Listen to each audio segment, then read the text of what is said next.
जय श्री राम। राधे राधे। स्वागत है दोस्तों आपका मेरे चैनल पर। आज हम एक गहन और प्रेरणादायक विषय पर चर्चा करेंगे, भगवान गौतम बुद्ध और मन का ध्यान। यह विषय हमें न केवल आत्मिक शांति प्राप्त करने में मदद करेगा, बल्कि हमारे जीवन को नई दिशा भी देगा। आइए भगवान बुद्ध की शिक्षाओं को गहराई से समझें और जानें कि कैसे ध्यान के माध्यम से हम अपने मन को नियंत्रित कर सकते हैं। गौतम बुद्ध का परिचय। भगवान गौतम बुद्ध, जिनका जन्म 563 ईसा पूर्व कपिलवस्तु के पास लुम्बिनी में हुआ था, इनका असली नाम सिद्धार्थ गौतम था। वे शाक्य वंश के राजकुमार थे। एक आरामदायक और समृद्ध जीवन के बावजूद उनके मन में संसार के दुखों को लेकर गहरा प्रश्न उत्पन्न हुआ। 29 वर्ष की आयु में उन्होंने सांसारिक सुखों को त्याग कर सत्य की खोज शुरू की। वर्षों की तपस्या और ध्यान के बाद बोधगया में बोधि वृक्ष के नीचे उन्हें ज्ञान की प्राप्ति हुई। वे बुद्ध यानी जागृत हो गए। इसके बाद उन्होंने अपनी पूरी जीवन यात्रा मानवता को दुखों से मुक्त करने के उपाय बताने में समर्पित कर दी। मन और ध्यान का महत्व बुद्ध की दृष्टि में। भगवान बुद्ध ने सिखाया कि जीवन का अधिकांश दुख हमारे मन की अशांति और लालसाओं से उत्पन्न होता है। उन्होंने कहा, मन ही सब कुछ है, जैसा तुम सोचते हो वैसा ही तुम बनते हो। गौतम बुद्ध ने ध्यान और आत्मचिंतन को मन की शुद्धि और शांति के लिए सबसे महत्वपूर्ण साधन बताया। ध्यान के माध्यम से हम अपने मन को केंद्रित और शांत कर सकते हैं। ध्यान एक ऐसी विद्या है जिसकी मदद से हम नकारात्मक विचारों को दूर कर सकते हैं और मन को शांत कर सकते हैं। लेकिन ध्यान करना इतना सहज नहीं है। इसके लिए लंबे समय तक ध्यान का अभ्यास करना होता है। ध्यान कैसे करना चाहिए, इस संबंध में गौतम बुद्ध से जुड़ा एक प्रेरक प्रसंग प्रचलित है। प्रेरक प्रसंग के मुताबिक एक दिन गौतम बुद्ध अपने शिष्यों और अन्य लोगों को उपदेश दे रहे थे। सत्संग में काफ़ी लोग बैठे हुए थे। भीड़ में से एक व्यक्ति उठा और उसने गौतम बुद्ध से पूछा कि तथागत, मैं जब ध्यान करने बैठता हूँ तो मेरा मन ध्यान में नहीं लग पाता है। कृपया बताइए मैं ध्यान कैसे कर सकता हूँ। बुद्ध के साथ ही सत्संग में बैठे हुए लोगों ने भी ये प्रश्न सुना, लेकिन बुद्ध ने उस व्यक्ति से कहा कि कृपया फिर से अपनी बात कहें। उस व्यक्ति ने फिर से कहा कि मेरा मन ध्यान में नहीं लगता है, मैं ध्यान कैसे कर सकता हूँ। बुद्ध ने कहा कि एक बार और अपनी बात कहें। उस व्यक्ति ने एक बार और अपनी बात कह दी। बुद्ध ने कहा कि हमारे विचार मन के लिए भोजन है। जब तक मन को विचारों का भोजन मिलता रहेगा, हम ध्यान नहीं कर सकते हैं।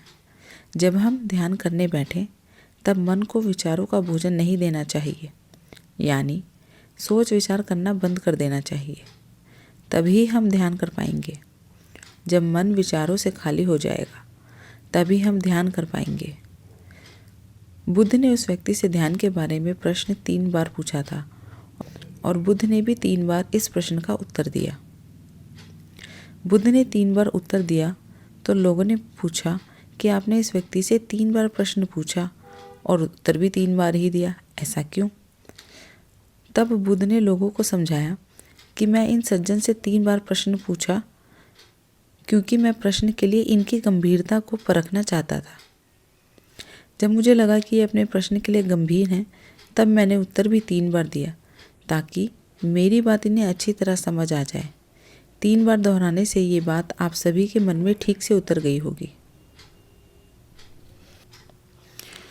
तो गौतम बुद्ध की कई ऐसी बातें हैं जो आपकी ज़िंदगी को पूरी तरह से बदल सकती हैं। इसलिए हम सभी को उनके जीवन से कुछ बातें ज़रूर सीखनी चाहिए। हमारे देश में ऐसे कई महापुरुष हुए हैं जिनके जीवन और विचारों से व्यक्ति बहुत कुछ सीख सकता है।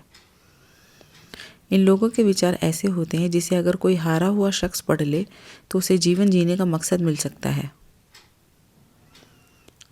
बुद्ध के सिद्धांतों का पालन करके आप लाइफ को जीने के तरीके को अच्छे से सीख सकते हैं।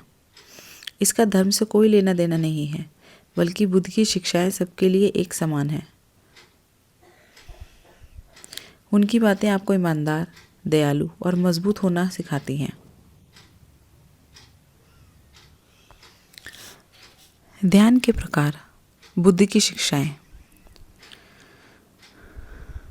भगवान बुद्ध ने ध्यान को मन और आत्मा के शुद्धिकरण का सबसे प्रभावी तरीका बताया है। उन्होंने ध्यान के कई तरीके बताए, जिनमें मुख्य रूप से 2 महत्वपूर्ण विधियां शामिल हैं। विपश्यना ध्यान। विपश्यना का अर्थ है सच्चाई को देखना जैसा वह है। इस ध्यान में आप अपने मन और शरीर की प्रतिक्रियाओं का अवलोकन करते हैं। इसमें सांसों पर ध्यान केंद्रित किया जाता है। धीरे धीरे अपने शरीर की हर भावना, जैसे गर्मी, ठंड या दर्द का अनुभव किया जाता है। यह ध्यान हमें वर्तमान में जीने और अपने विचारों को नियंत्रित करने की कला सिखाता है। दूसरा, सामथा ध्यान। सामथा का अर्थ है शांति। इस ध्यान में व्यक्ति अपने मन को एक निश्चित वस्तु या विचार पर केंद्रित करता है, जैसे कि सांस लेना। इसका उद्देश्य मन को स्थिर और शांत बनाना है। बुद्ध के अनुसार मन के 3 स्तर। भगवान बुद्ध ने मन को 3 स्तरों में विभाजित किया है। पहला, चित्त, कॉन्शियस माइंड। यह हमारा जागरूक मन है, जो हमारे दैनिक कार्यों और निर्णयों को नियंत्रित करता है। दूसरा, अवचेतन मन, सबकॉन्शियस माइंड। यह हमारी भावनाओं, इच्छाओं और आदतों का केंद्र है। तीसरा, अचेतन मन, अनकॉन्शियस माइंड। यह हमारे गहरे संस्कारों और कर्मों का भंडार है। ध्यान के माध्यम से इन तीनों स्तरों को शुद्ध किया जा सकता है। ध्यान के लाभ, वैज्ञानिक और आध्यात्मिक दृष्टिकोण। ध्यान न केवल आध्यात्मिक रूप से बल्कि वैज्ञानिक रूप से भी सिद्ध हुआ है कि यह हमारे शरीर और मन पर गहरा प्रभाव डालता है। इसके आध्यात्मिक लाभ, आत्मज्ञान की प्राप्ति, अहंकार और नकारात्मक भावनाओं का विनाश, प्रेम, करुणा और दया का विकास। इसके वैज्ञानिक लाभ, तनाव और चिंता में कमी, ध्यान शक्ति में वृद्धि, नींद में सुधार, रक्तचाप को नियंत्रित करना। ध्यान के लिए बुद्ध के कुछ निर्देश। भगवान बुद्ध ने ध्यान के लिए सरल और प्रभावी निर्देश दिए हैं। पहला, स्थान का चयन। ध्यान करने के लिए शांत और स्वच्छ स्थान का चयन करें। दूसरा, आसन। अपने शरीर को स्थिर और आरामदायक स्थिति में रखें। तीसरा, सांसों पर ध्यान। अपनी सांसों को ध्यान से महसूस करें, अंदर आती और बाहर जाती हुई। चौथा, विचारों का अवलोकन। अगर कोई विचार आए तो उसे ज़बरदस्ती न हटाएं, बस उसे देखिए और जाने दीजिए। पांचवा, नियमितता। ध्यान को एक दैनिक अभ्यास बनाएं। प्रेरक कथा, बुद्ध और ध्यान की शक्ति। एक बार भगवान बुद्ध के पास एक व्यक्ति आया और बोला, मेरा मन बहुत अशांत है, मैं ध्यान नहीं कर पाता। बुद्ध ने उसे मुस्कुराते हुए कहा, तुम नदी में जाओ और उसकी सतह को देखो। क्या तुम अपनी परछाई स्पष्ट देख सकते हो? उस व्यक्ति ने कहा, नहीं, पानी बहुत अशांत है। बुद्ध ने उत्तर दिया, ठीक इसी तरह तुम्हारा मन भी अशांत है। शांत बैठो, ध्यान करो। धीरे धीरे मन की अशांति समाप्त हो जाएगी और तुम स्पष्टता प्राप्त करोगे। बुद्ध का अंतिम संदेश, अपने दीपक स्वयं बनो। भगवान बुद्ध ने अपनी अंतिम शिक्षा में कहा था, अप दीपो भव, अर्थात अपने दीपक स्वयं बनो। ध्यान के माध्यम से हम अपने भीतर की शक्ति को पहचान सकते हैं और जीवन के दुखों को समाप्त कर सकते हैं। गौतम बुद्ध की ये 5 बातें ध्यान रखें। प्यार करना सीखें। नफरत को नफरत से नहीं बल्कि प्यार से ही दूर किया जा सकता है। यह पहली सीख है जो हमें बुद्ध के जीवन से लेनी चाहिए। चुप रहना सीखें। हमेशा बड़बोलापन अच्छा नहीं होता। कभी कभी चुप रहना भी बुद्धिमानी की निशानी होती है। गौतम बुद्ध के ये विचार सिखाते हैं कि आपका काम दर्शाता है कि आप कौन हैं। यदि आप अनावश्यक ज्ञान देंगे तो कोई आपका सम्मान नहीं करेगा। इसलिए शांत रहने और अपने आसपास की चीज़ों पर गौर करने में ही बुद्धिमानी होती है। सोच समझकर बोलें। शब्द बहुत ताकतवर होते हैं। सच्चे शब्द दुनिया को बदल सकते हैं, वहीं कड़वे शब्द दुनिया का विनाश करने के लिए काफ़ी होते हैं। शब्दों का हमारे जीवन में बहुत प्रभाव पड़ता है, इसलिए हमें दूसरों से कुछ भी कहते समय बहुत सावधानी बरतनी चाहिए।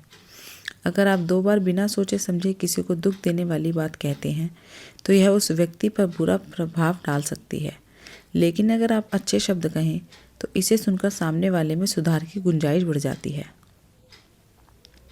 जीवन में लक्ष्य तय करें। आपको अपनी महत्वाकांक्षाएं खुद तय करनी होती हैं। बुद्ध के इन विचारों से आपको सीख मिलती है कि आपको लाइफ में अपना लक्ष्य तय करना चाहिए। यह आपके लिए कोई और नहीं बल्कि आप स्वयं ही कर सकते हैं। कभी किसी पर निर्भर न रहना। दूसरों पर निर्भर रहना कमज़ोर व्यक्ति की निशानी है। व्यक्ति को कभी भी इस बात से नहीं डरना चाहिए कि उसके बिना हमारा क्या होगा। जीवन में कभी किसी पर निर्भर न रहें। आपको जीवन में डर को त्यागना होगा। अगर आप इसे पकड़कर बैठे रहेंगे तो जीवन में सब कुछ पीछे छोड़ देंगे। इसलिए डर को दूर करें, क्योंकि डर के आगे ही जीत है।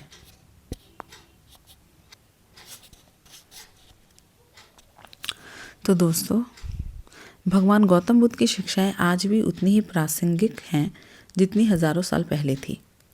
ध्यान एक ऐसी शक्ति है जो न केवल हमारे मन को नियंत्रित करता है बल्कि हमें जीवन के गहरे अर्थ को समझने में भी मदद करता है। इसलिए आइए बुद्ध की शिक्षाओं को अपनाएं और ध्यान को अपने जीवन का हिस्सा बनाएं, क्योंकि ध्यान ही है जो हमें सच्ची शांति और आनंद प्रदान करता है। यदि आपको यह वीडियो पसंद आई हो तो इसे लाइक करें, अपने दोस्तों के साथ ज़रूर शेयर करें और कमेंट बॉक्स में मुझे बताएं कि आपको यह वीडियो कैसी लगी। इसे शेयर करना और चैनल को सब्सक्राइब करना ना भूलें।